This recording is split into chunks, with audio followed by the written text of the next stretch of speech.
La Suisse est actuellement confrontée à plusieurs problématiques variées qui préoccupent aussi bien ses citoyens que ses institutions.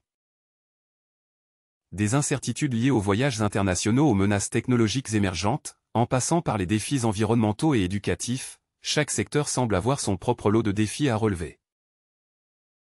Découvrez en détail les sujets majeurs qui retiennent l'attention dans l'actualité suisse ce dimanche. Inquiétude croissante des touristes suisses en partance pour les États-Unis. L'arrestation récente d'une Suissesse à son arrivée aux États-Unis a provoqué une vague d'inquiétude parmi les voyageurs suisses.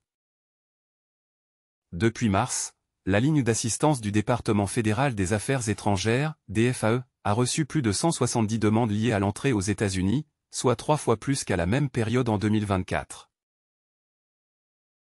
Pour éviter des désagréments, le DFAE recommande vivement aux voyageurs de vérifier soigneusement les conditions d'entrée auprès de l'ambassade américaine à Berne. De s'assurer d'obtenir l'autorisation ESTA avant de partir.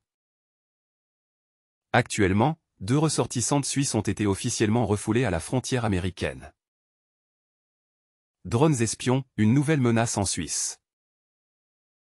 L'armée suisse tire la sonnette d'alarme sur l'espionnage par drones étrangers. Stefan Hofer, porte-parole de l'armée, affirme clairement « Il faut partir du principe que des services de renseignement étrangers espionnent aussi l'armée suisse. » L'objectif principal, collecter des informations sensibles, notamment sur des équipements militaires comme les chasseurs F-35. Les sources principales de menaces identifiées. Les services de renseignement russes. Les services de renseignement chinois. Le développement technologique des mini-drones rend la menace encore plus difficile à contrer. L'armée suisse avoue être à court de moyens juridiques et techniques adéquats. Un exemple préoccupant est celui de la base aérienne de Meiringen, récemment survolée par des drones inconnus. La Suisse se mobilise pour une mode plus durable. La conseillère nationale Sophie Michaud-Gigon, Les Verts, propose d'introduire une contribution anticipée de recyclage sur les textiles afin d'encourager une économie circulaire dans la mode. Ce projet ne prévoit pas une nouvelle taxe étatique, mais un système géré par la branche textile elle-même. Quelques chiffres clés sur la mode en Suisse. 95% des vêtements vendus sont importés. Chaque année, près de 97 000 tonnes de textiles sont jetées. Seulement 37% sont actuellement réutilisés.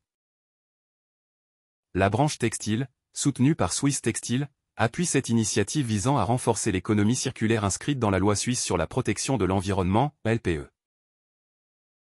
Au minéral suisse, des filtres sous surveillance.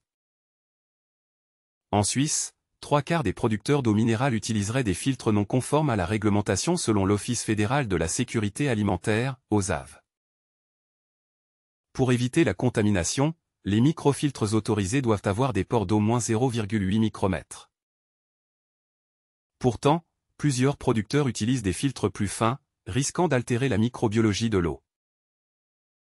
En 2024, 14 producteurs sur 20 étaient concernés par cette non-conformité.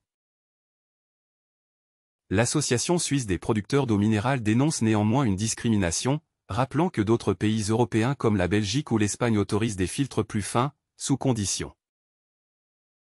Français précoce à l'école, un modèle contesté à Bâle. L'enseignement précoce du français à l'école primaire suscite une forte opposition à Bâle.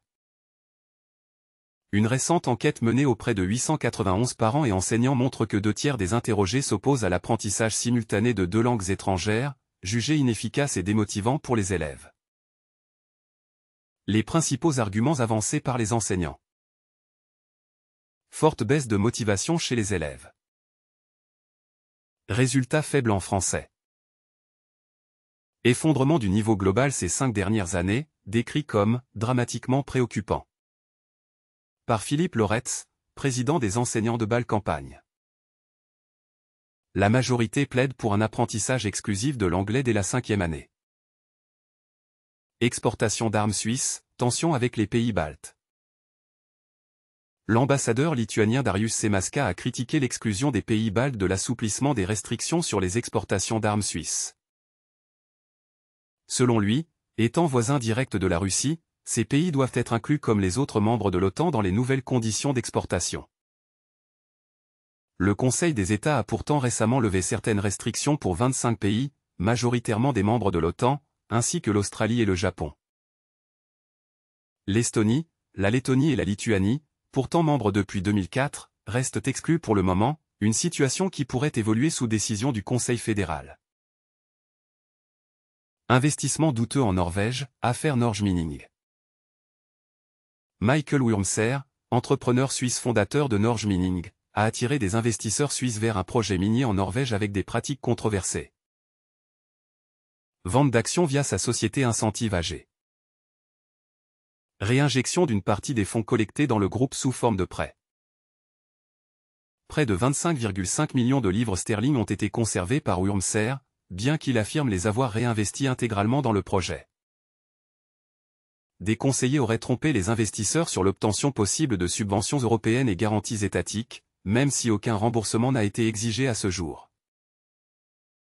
Certains experts contestent la viabilité économique du projet malgré les affirmations de Wurmser, qui s'appuie sur une étude positive.